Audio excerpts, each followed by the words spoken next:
12장 1절과 11장 1절을 보시면 바울은 자기 변호를 합니다. 본문에서는 자기 변호를 자기 자랑이라고 이렇게 말을 합니다. 그런데 바울은 자기 변호를 해야 하나 말아야 되나 굉장히 망설였던 흔적을 엿볼 수 있습니다. 12장 1절을 보시면 무익하나마 내가 부득불, 어쩔 수 없이 자랑한다는 거죠. 이 자랑이 정말 무익하다. 그렇지만 부득불 자랑하겠다고 말하고요. 11장 1절에서도 원하건대 나의 어리석은 것을 용납하라. 이걸 반복해서 말합니다. 청하건대 나를 용납하라 라고 말합니다. 바울은 자기 자랑을 어리석고 무익한 행동임을 잘 알고 있었어요. 왜냐하면 모든 것이 은혜로 받은 것 아니에요? 우리가 예수를 믿게 된 것, 구원받은 것, 또 지금까지 살아온 것, 이 모든 것이 은혜임을 알기 때문에 자랑을 한다는 것은 은혜에서 멀어졌다는 증거거든요. 그리고 영적으로 어두워졌다는 증거이기 때문에 너무너무 어리석은 행동이다 라고 말하지만, 그럼에도 불구하고 바울은 자기 변호, 자기 자랑을 합니다. 그럴 수밖에 없었던 이유가 있습니다. 어쩔 수 없이 바울은 자기 변호를 하는데 이런 배경이 있습니다. 고린도 교회를 바울이 개척했습니다. 개척했는데 고린도전서 2장 3절에 기록된 말씀대로 내가 너희 가운데 있을 때 약하고 두려워하고 심히 떨어노라라고 말할 정도로 굉장히 힘든 가운데서 교회를 개척했습니다. 지금 바울이 어디 있냐면은 개척한 고린도 교회를 떠나서 빌립보에 있습니다. 빌립보에 있는데 아주 안 좋은 말들이 바울의 귀에 들어오는 거예요. 고린도 교인들이 바울을 통해서 예수를 믿었지만 지금은 복음을 버리고 이단들이 가르치는 그 거짓 복음을 따른다는 겁니다. 얼마나 괴롭겠어요. 목회자에게서 가장 괴롭고 힘든 일이 뭔지 하면은 돈을 잃어버리는 것, 건강을 잃어버리는 것이 아니고, 그것도 물론 소중하지만 예수를 믿던 사람이 세상으로 가버리거나 잘못된 이단에 빠질 때가 가장 괴로울 때입니다. 영혼이 망가지니까요. 그런데 바울이 생판 예수를 모르는 고린도 사람들에게 가서 얼마나 힘든 일입니까? 그들을 만나서 말씀을 가르치고 또 그들이 믿고 세례를 받게 하는 것, 쉬운 일이 아니잖아요. 그런데 지금은 거짓 교사들을, 복음을 버리고 거짓 교사들을 따라다닌다는 말이 들리니까 너무너무 괴로운 겁니다. 가만히 보니까 거기에 이유가 있는 거예요. 조금 전에 말씀드린 대로 이 당시에는 여러 곳을 돌아다니면서 말씀을 가르치는 그야말로 순회 교사들이 있었습니다. 여러 곳 지역을 돌아다니면서 복음을 전하고 또 그 복음을 가르치는 순회 전도자들, 교사들이 있었는데 그 사람들이 고린도 교인들을 잘못된 길로 끌어간다는 겁니다. 그 사람들이 어떻게 했냐면은 고린도 교회에 와서 바울을 공격하는 거예요. 바울은 사도의 자격이 없다. 굉장히 큰 문제거든요. 그 당시에는 성경을 다 가지고 있지 않았잖아요. 다 기록된 것도 아니고. 그러니까 누구로부터 말씀을 받았느냐, 이 정통성이 굉장히 중요하거든요. 바울은 사도의 자격이 없다. 우리말로 하면 바울의 말은 다 거짓이다, 믿을 게 못 된다. 이렇게 공격했는데요. 좀 구체적으로 보시면 11장 5절부터 6절을 보시면요, 나오는 내용인데 바울은 말을 못한다. 이렇게 공격한 것 같아요. 이게 왜 중요한 이야기냐면은 고린도나 아테네가 비슷한 지역이 있는데 이 사람들은 말을 굉장히 중요시 여겼습니다. 철학의 도시 아닙니까? 고린도 교회는 즉흥 연설 대회가 많이 열렸습니다. 이걸 가지고 이스트미아 합니다. 말 그대로 즉흥 연설인데요. 사람들이 여러 곳 시장이나 광장에서 모여서 모여들면 연설자들이 나와서 쭉 어떤 주제를 가지고 연설을 하는데 대회의 입상 성적에 따라서 등급이 매겨집니다. 돌아다니면서 연설을 하는 사람들이 굉장히 많은 시대였거든요. 1등을 하면은 연설을 한 건당 뭐 예를 들어서 100만 원을 받는다. 2등 하면 50만 원 받는다. 이렇게 등급이 매겨졌습니다. 그래서 거기에서 좋은 성적을 거두기 위해서 고린도에는 웅변이나 말하는 이 수사학이나 논리학이 굉장히 발달했습니다.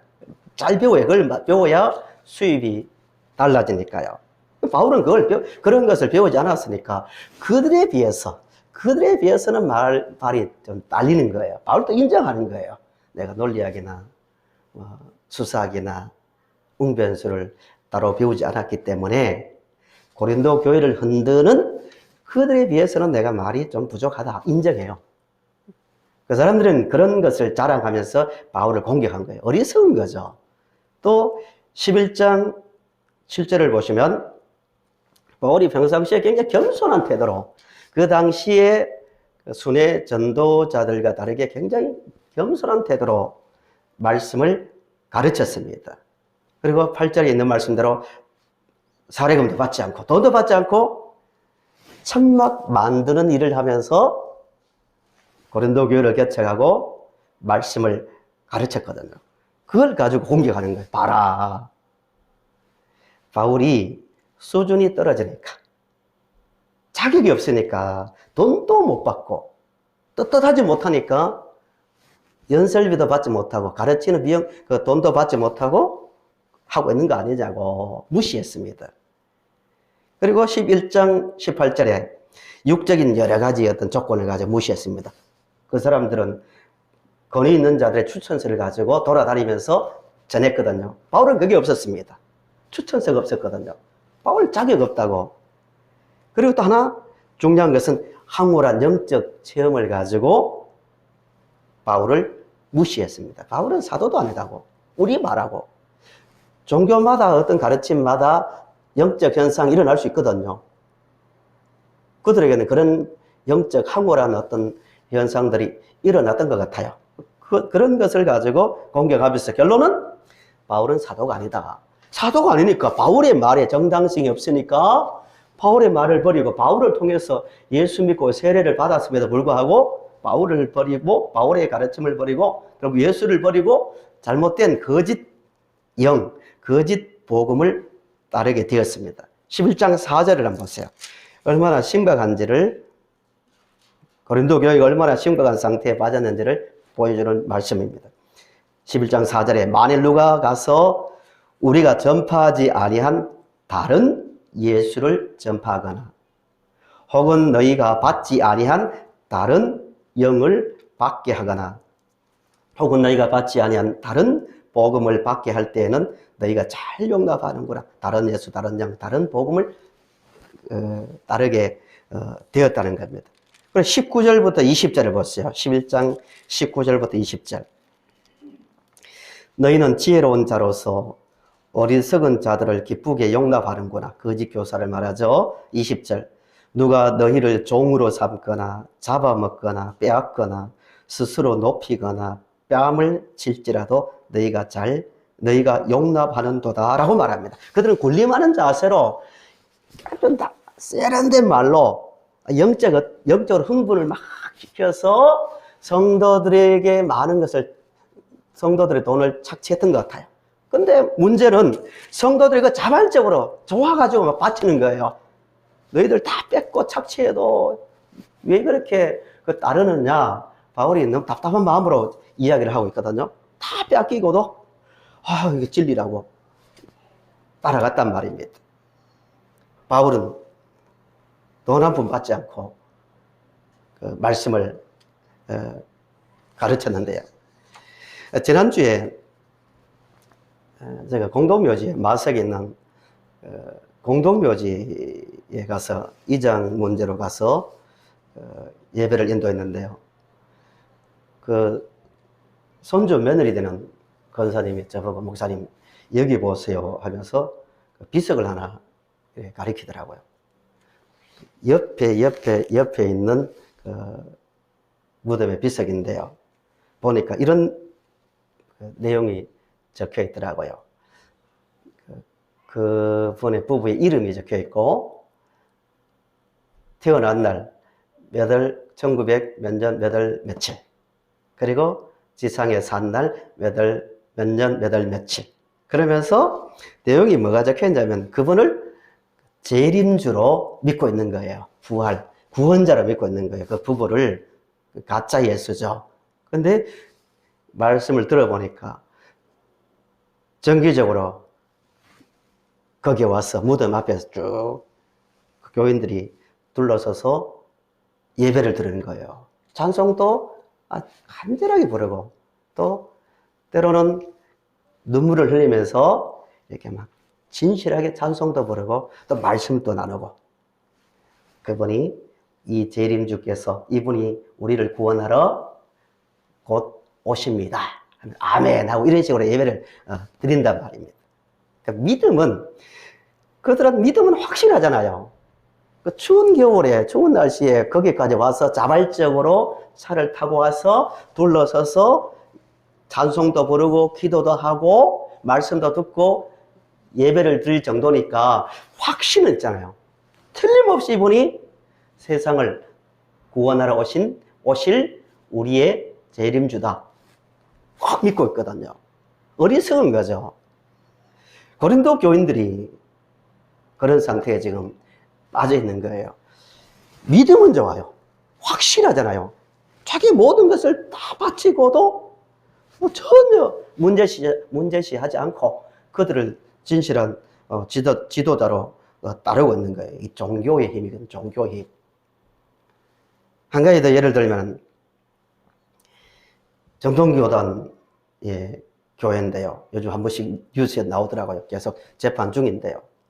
1심에서 징역 1년을 받은 사건인데요. 서울의 어느 교회에서 성도들을, 교회가 규모가 있으니까 그런 프로그램이 있는 거죠. 리더들을 뽑아놓고 훈련을 시킨 거예요. 신앙 훈련 시킨다고. 그 코스 중에 하나가 인분, 똥이죠, 똥. 똥을 먹게 하는 프로그램이 있는 거예요. 거기에 순종하는 거예요. 그게 나중에 반발하는 몇 분 때문에 문제가 돼가지고 고발이 되고 법정에서 징역 1년에 받았지만 다 공통적 이야기입니다. 고린도 교인이 되었던 그분들이 되었던, 그러니까 신앙의 확신은 있지만 잘못된 지식에 빠진 겁니다. 왜 빠졌는가?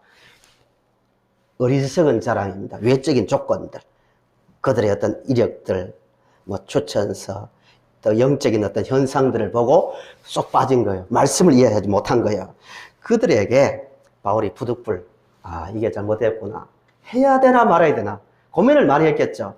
조금 잘못하면, 좋은 뜻으로 자랑하지만 조금 잘못하면 내 자랑이 될 수 있다. 바울은 고민을 그만큼 많이 한 거예요. 그럼에도 불구하고 자기 자존심 때문에 이것만큼은 내가 바르게 말해야겠다. 내가 어떤 태도로 살아야겠는지, 그리고 저들이 무엇이 잘못되었는지 내가 반드시 말해줘야겠다는 마음으로 성도들의 영혼을 위해서, 신앙을 위해서 하나하나 변호하는 게 이 자기 자랑입니다. 간단하게 요약하면요, 이런 이야기입니다. 내가 말은 딸려도 한 가지는 확실하다. 매우 중요한 얘기입니다. 내가 그들보다 말을 더 잘한다고, 내가 더 고생했다고 그런 이야기 하는 게 아니라, 가장 첫 번째로 하는 말이 11장 5절 6절에 있는 말씀대로 나는 말은 부족해도 지식에는 그렇지 않다. 이 말이 무슨 말입니까? 내가 다른 것은 몰라도 하나님의 말씀인 성경을 그대로 가르쳤다. 하나님의 말씀을 그대로 전달했다는 거예요. 가장 큰 자기 변명입니다. 분별력이 있어야 됩니다. 바른 믿음이 세워지고 영적으로 건강하게 자라려면 저 말이 하나님의 말씀인지 사람의 말인지를 잘 분별할 수 있는 능력이 키워져야 됩니다.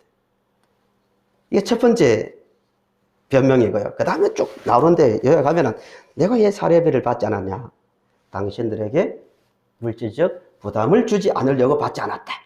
11장 22절부터 27절은 자기가 고생한 이야기 쭉 하거든요. 매 맞은 이야기, 무슨 이야기도 쭉 하는데 나는 이렇게 목회를 했다.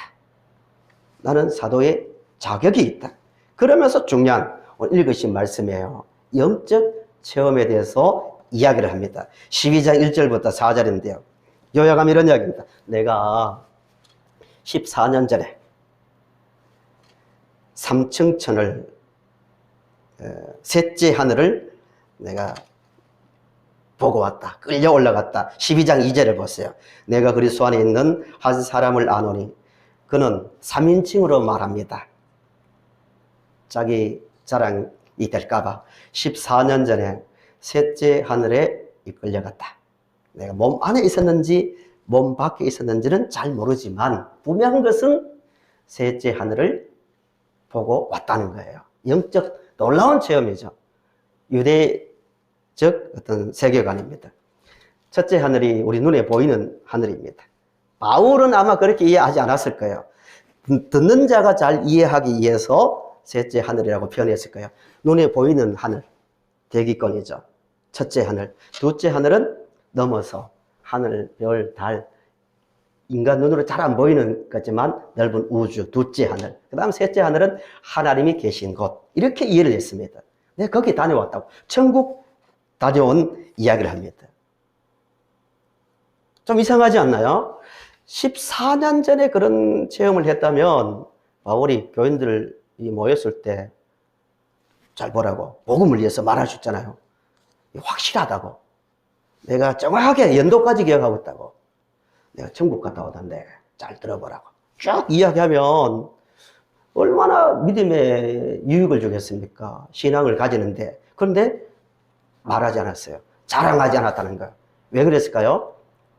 14년 동안 침묵한 이유가 한 사람이 믿음을 가지고 그 믿음의 확신이 서고 자라는 것은 그런 방법으로 되지 않기 때문에 바울은 말하지 않았다는 거예요. 예를 들어볼게요. 예수님의 비유 가운데 부자와 거지 나사로 이야기를 잘 아시죠? 누가복음 16장 27절부터 나오는 비유인데요. 나사로는 낙은 천국에 가고 부자는 지옥불에 떨어졌습니다. 예수님이 하신 그 비유죠. 부자가 너무 뜨겁고 괴로우니까 이런 말을 합니다. 비유니까 가능한 이야기죠. 꼴이 있는데 아브라함 보고, 천국에 있는 아브라함을 보고 지옥불에 있는 부자가 이런 말을 합니다. 나사로를 내 아버지 집에 보내소서. 내 형제 5이 있다고. 다섯이 있는데 형제만이라도 여기 오지 않도록 나사로를 보내면, 좀 풀어서 말하면 예수를 다 믿을 거 아닙니까? 죽었다가 살아난 사람이 거기에 가면 다 믿을 거 아닙니까? 이런 뜻으로 이제 나사로를 우리 다섯 형제들에게 보내달라고 하니까 아브라함이 하는 말이 그거예요. 그들에게는 모세와 선지자들이 있다. 그들의 말을 안 들으면 죽은 자가 살아나서 말해도 안 듣는다. 이게 비유의 핵심입니다. 부자와 거지 나사로의 비유의 핵심이 거기에 있습니다.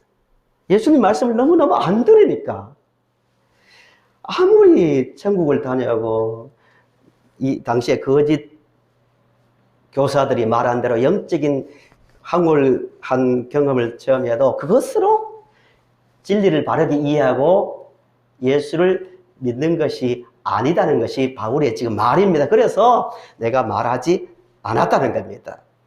한 사람이 변화되는 것은요, 하나님이 누구신가, 예수님이 누구신가, 죄가 뭔가, 구원이 뭔가 하나하나 들으면서 이해가 되는 거예요. 예수님께서 십자가에 달려 죽으시고 난 다음에 40일 동안 세상을 돌아다니셨잖아요. 제자들을 만났습니다. 그 기간에. 제자들이 예수님을 직접 만나고 대화까지 했습니다. 부활하신 주님을 정확하게 만났지만 만나자마자 예수님 정말 살아나셨네. 정말 예수님 우리의 구원자야 하고 길거리로 뛰쳐나가서 예수님의 부활을 전한 것이 아닙니다. 이상하지 않나요? 인간적으로 보면 죽었다가 살아나신 예수님을 직접 만나고 대화까지 했으면 예수님 살아나셨다고 전할 것 같지만 어떻게 합니까? 제자들이 나는 고기 잡으러 간다고 옛날로 돌아갔습니다. 왜? 한 사람의 구원과 변화는 말씀을 이해할 때만 오거든요. 바울이 그래서 내가 왜 그런 영적인 것을 자랑하지 않았는지 아느냐고. 그걸로 구원받는 것이 아니고 변화되는 것이 아니기 때문에 안 했다. 이렇게 쭉 바울이 자기 변명을 했습니다. 어리석은 거란 거예요. 자기 경험, 자기 부름받은 이야기, 천국 갔다 온 이야기, 별별 이야기 다 하고 난 다음에 이 부분이 중요합니다.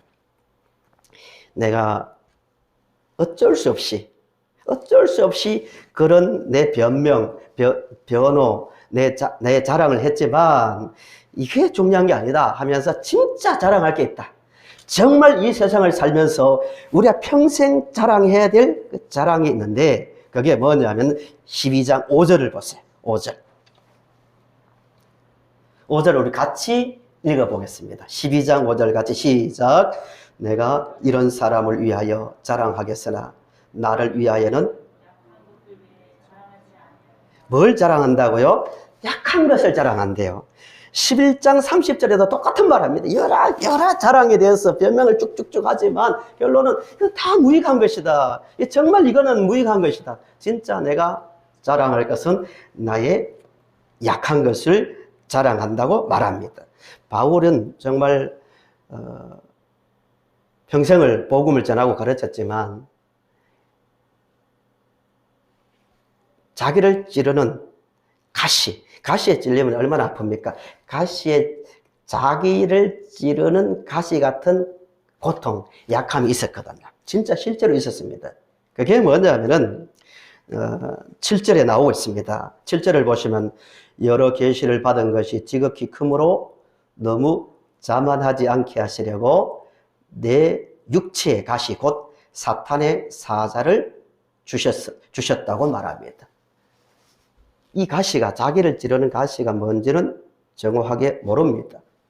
바울이 그렇게 구체적으로 나 이런 병을 가지고 있다고 말하지 않았으니까. 학자들마다 여러 가지 추측합니다. 바울은 눈이 굉장히 나빴거든요. 그래서 안질이다, 앞을 잘 보지 못하는 병이다, 아니면 간질이다, 거품 물고 쓰러지는 병 있잖아요. 간질이다, 위장병이다, 별별 이야기를 다 하지만 분명한 것은 바울 스스로도 너무 견디기 힘들 정도의 병이었습니다. 그래서 가시라잖아요. 계속 자기를 찔렀거든요. 이것만 없으면 이것만 없으면 좋겠는데 그런 마음으로 3번이나 기도했다고 말합니다. 하나님, 물론 이 3번은 숫자만 말하지 않겠죠. 정말 간절하게 하나님 이 육체의 가시를 좀 뽑아주세요. 너무 힘듭니다. 너무 고통스럽습니다. 라고 기도를 했는데 바울은 이런 응답을 받았다는 거예요. 12장 8절을 보시면 나에게 이르시기를 내 은혜가 내게 족하도다. 이는 내 능력이 약한 데서 온전하여 짐이라. 그러므로 도리어 크게 기뻐함으로 나의 여러 약한 것들에 대하여 자랑하리니 이는 그리스도의 능력이 내게 머물게 하려 함이라 라고 말하고 있습니다. 바울이 깨달은 게 이거예요. 성도 여러분, 지금 당신들을 미혹하고 당신들에게 쏙 빠진 거짓 교사들은 그런 세상적인 것을 자랑하지만 그건 정말 어리석은 겁니다. 저도 어쩔 수 없이 이런저런 자랑을 했지만 저는 그게 좋아서 자랑한 게 아닙니다. 정말 제가 자랑할 한 가지가 있습니다. 그건 저희 약함입니다. 약함. 저는 약한 것을 자랑합니다. 왜 그런지 아세요? 내가 약한 것을 알기 때문에, 약한 것 때문에 나에게 주어진 은혜가 얼마나 큰지를 알았습니다. 내 은혜가 족하도다 이 뜻이죠. 그리고 은혜가 그 약함 때문에 나에게 지금까지 머물러 있습니다라고 고백합니다. 성도 여러분, 우리는 이 세상을 살면서 여러 약함을 경험합니다. 그게 육체의 가시가 되었던 정신적인 것이 되었던 어떤 인간관계 속에서 오는 문제가 되었던 정말 나를 고통스럽게 하는 약함이 있을 거예요. 누구나 있을 거예요. 바울도 있었는데요. 천국을 다녀온 바울도 기도해도 안 될 약함이 있었는데요. 누구나 다 있을 수 있는데요. 중요한 것은 그겁니다. 약함 가운데서 깨닫는 거예요. 그렇구나. 그렇구나.